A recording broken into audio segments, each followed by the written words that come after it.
You're working on a creative project you're excited about.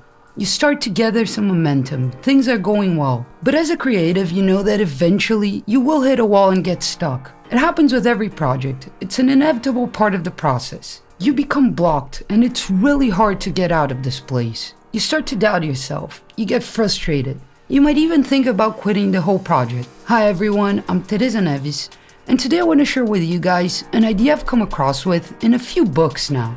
But it's Steven Kotler in his book The Art of the Impossible who puts it in a simple step-by-step way. This is a method to get creatively unstuck, which he learned from Lee Slotopf, the creator of MacGyver.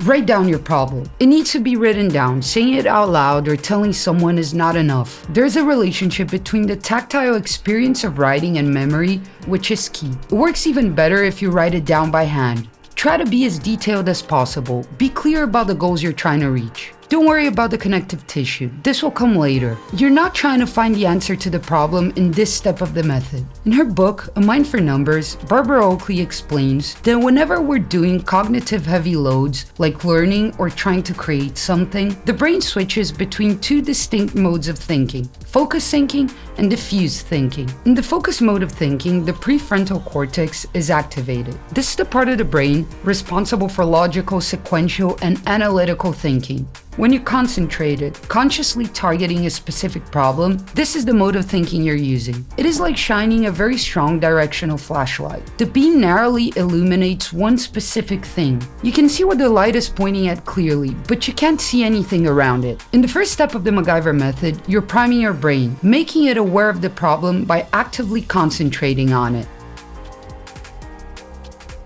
Now that you primed your brain, step away from the problem and go do something else. A long walk, driving, yoga, meditation, kicking a football, building Legos or models, taking a nap or a shower, going for a longboard or bus ride. Anything that you enjoy that is lightly stimulating but not too intense. Something that involves the body but allows the mind to wander. Incubation activates the diffuse mode of thinking. You enter the diffuse mode of thinking when you become more relaxed. The mind starts to wander and pick up scattered thoughts and ideas from different parts of the brain. These ideas at first appear to be seemingly unrelated, but the brain starts to combine them in new creative ways, arriving at fresh insights. This process happens unconsciously in the background. The diffuse mode of thinking is like a broader but weaker beam of light. You can't see one specific point as clearly as when you're in focus mode, but you get to see the bigger picture. It is impossible to apply both modes of thinking concurrently. This is why you need to step away for a while and let the subconscious do the work. The conscious mind can only handle about 7 bits of information at a time, while the subconscious appears to have nearly unlimited RAM. So there's no limit on the amount of information it can juggle at any specific time.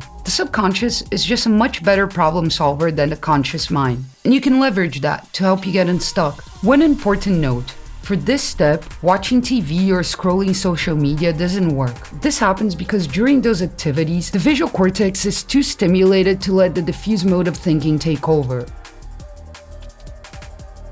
At first, it might take you about half a day to start step 3, but with some practice, a couple of hours should do the trick. Once you have allowed some time to pass, grab a paper and start to free write. Don't worry about coming up with the answer to the problem. Just write anything. Could be song lyrics, a poem, copying a passage from your favorite book. It doesn't matter. After a few minutes of doing this, you'll notice that the answer that you were looking for will start to trickle out. In A Mind for Numbers, Barbara Oakley says that focused attention can often help solve problems, but it can also create problems by blocking our abilities to see new solutions. Sometimes we focus too intensely and try to find a solution to the problem using thoughts that are in a different part of our brain than where the actual solution we're looking for is.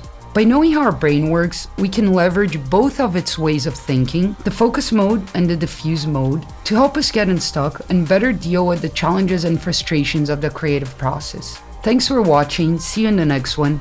Bye.